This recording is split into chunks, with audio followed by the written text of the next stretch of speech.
Olá, sejam todos bem-vindos novamente ao nosso canal aqui da Top Invest. Hoje, com nossa aula 04 do curso completo da CPA 20, vamos tratar sobre os conceitos básicos de finanças. Importante lembrar que qualquer dúvida vocês podem deixar nos comentários e a gente fica à disposição no e-mail também que a gente passa no final da aula. Os conceitos básicos de finanças, então, hoje nós vamos tratar sobre as taxas de juros, a capitalização, o fluxo de pagamentos, as taxas livres de risco, o custo ponderado de capital, conhecido como WACC, e a alavancagem financeira. As taxas de juros, a gente tem as taxas de juros nominal e a taxa de juros real. Bom, as taxas de juros nominal são as taxas que obrigatoriamente devem ser indicadas em todos os contratos de crédito ou nas aplicações e correspondente ao período de um ano. É uma taxa aparente, pois não leva em consideração os efeitos da inflação do período. O que quer dizer isso? Por exemplo, você vai pegar uma aplicação pré-fixada, tá? Vai constar lá que a taxa de remuneração dessa aplicação, vamos supor que seja de 10%. É uma taxa nominal, porque ela não está levando em consideração a inflação. Então, o teu rendimento real pode ser maior ou menor do que essa taxa, que é nominal. Ou também chamada de taxa aparente, tá? Já a taxa real é aquela que é considerada o efeito da inflação no período. Dependendo dos casos, a taxa real pode assumir valores negativos. Podemos afirmar que a taxa real corresponde à taxa efetiva corrigida pelo índice inflacionário do período. Para vocês terem uma ideia da importância da taxa real, eu criei aqui um exemplo para vocês, até para vocês darem uma olhadinha, eu coloquei aqui com a data de 28 de novembro de 2014, bem atual, da poupança com a remuneração antiga, tá? E da inflação acumulada dos últimos 12 meses, do IPCA, que é o índice oficial da inflação do governo. Bom, a remuneração da poupança, então, nesse período, foi de 6,80% ao ano, tá? Uma taxa anualizada. E a inflação dos últimos 12 meses foi de 6,58 pontos percentuais. A forma para o cálculo da taxa real é essa aqui que está abaixo, tá? Então, se a gente jogar os números nessa fórmula, a gente vai ver que o rendimento real da poupança, em um ano, foi de 0,20%. É muito pequena se for considerar a taxa real e não a taxa nominal ou a taxa aparente, tá? Coloquei também umas observações aqui para vocês estudarem para a prova, que a taxa real é um pouco inferior à subtração da taxa nominal pela inflação e que uma aplicação pode ter ganho nominal igual à taxa real somente se a inflação for igual a zero. E o ganho real pode ser superior ao ganho nominal ou à taxa aparente se houver uma deflação. Lembrando que a deflação é a inflação ao contrário, é o decréscimo dos preços do mercado. Nosso próximo assunto, então, é a capitalização. A capitalização, que na verdade é a incidência dos juros, tá? Não tem nada a ver com os títulos de capitalização que os bancários vendem. A gente tem a capitalização simples, são os juros que incidem somente sobre o montante, não correndo juros sobre juros, que a fórmula é o futuro valor, que é igual ao presente valor, entre parênteses, 1 mais 1 vezes o tempo, onde o FV é o futuro valor, o PV é o presente valor, o I é a taxa de juros e o N é o período em que os juros serão aplicados. Bem simplesinho para todo mundo, né? O nosso exemplo aqui, então, qual será o valor da aplicação de R$100 mil, a taxa de 1% ao mês, após um ano? Então, basicamente, você vai multiplicar os juros pelo período, porque não ocorrem juros sobre juros. Então, a formulazinha é bem simples, a gente chega ao montante de R$112 mil, que é o mesmo que você simplesmente acumular o valor mensal. Já na capitalização composta, ocorrem juros sobre juros. Então, o período é elevado à potência, não é só multiplicado. Então, a fórmula é bem semelhante, só que em vez de multiplicar o período, ele é elevado, tá? Onde o FV continua sendo o valor futuro, o PV é o presente valor, o I é a taxa de juros, e o N é o período em que os juros serão aplicados. Então, aqui no nosso exemplo, qual será o valor da aplicação de R$100 mil a taxa de 1% ao mês após um ano? Colocando na fórmula aqui, a gente tem R$112 mil, 682,50. Já os juros sobre juros nos geraram aqui R$682,50 a mais que no exemplo anterior.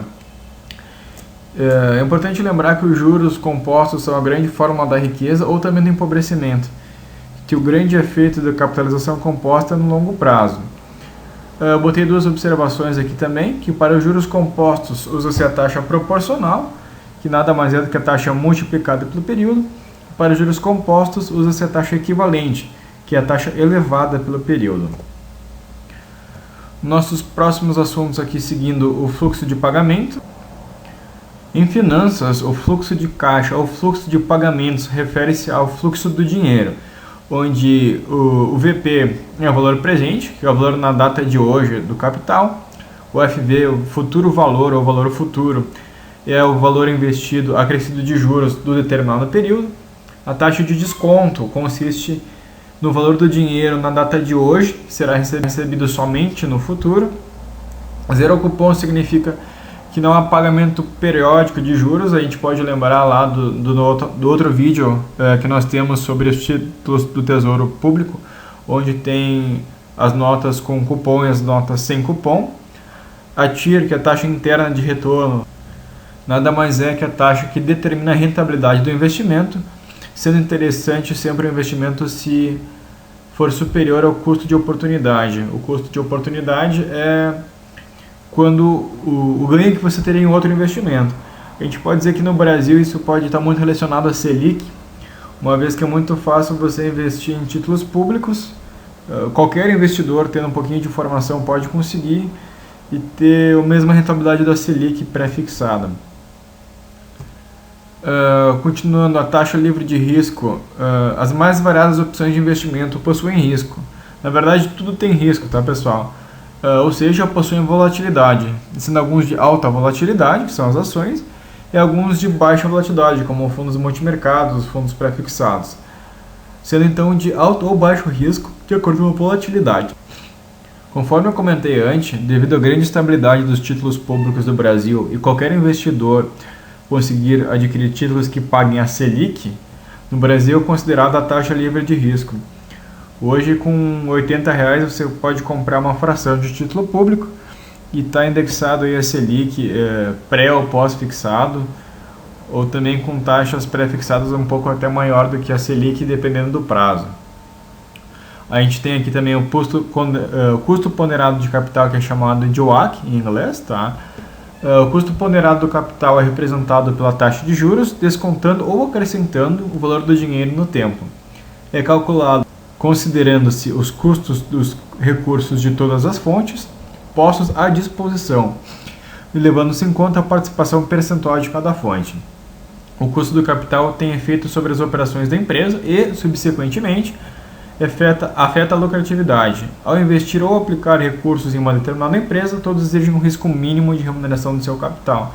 Da mesma forma que antes de você aplicar o seu dinheiro em qualquer investimento, você tem um mínimo que é interessante para você entrar no investimento, caso contrário você nem vai olhar aquele investimento.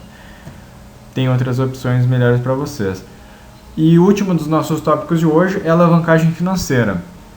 A alavancagem em geral é o termo para qualquer técnica aplicada para multiplicar a rentabilidade por meio do endividamento. O incremento proporcionado através da alavancagem também aumenta os riscos da operação e a exposição. Formas comuns de conseguir alavancagem são tomar dinheiro emprestado, comprar ativos fixos e usar derivativos.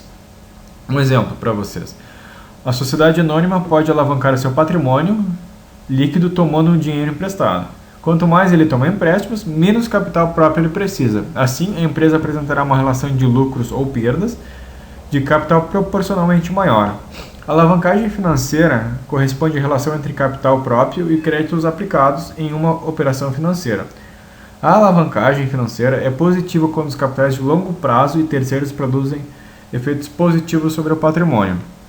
Vou explicar um pouquinho melhor para vocês, dando o exemplo do imóvel, que é mais fácil para o pessoal entender. Se você comprar um imóvel para alugar à vista, ele vai te trazer um retorno de 0,5% em geral, tá? Agora, se você comprar um imóvel financiado, ele vai dar um retorno muito maior sobre o capital que você colocou no negócio. Por exemplo, um imóvel de R$100 mil, tá?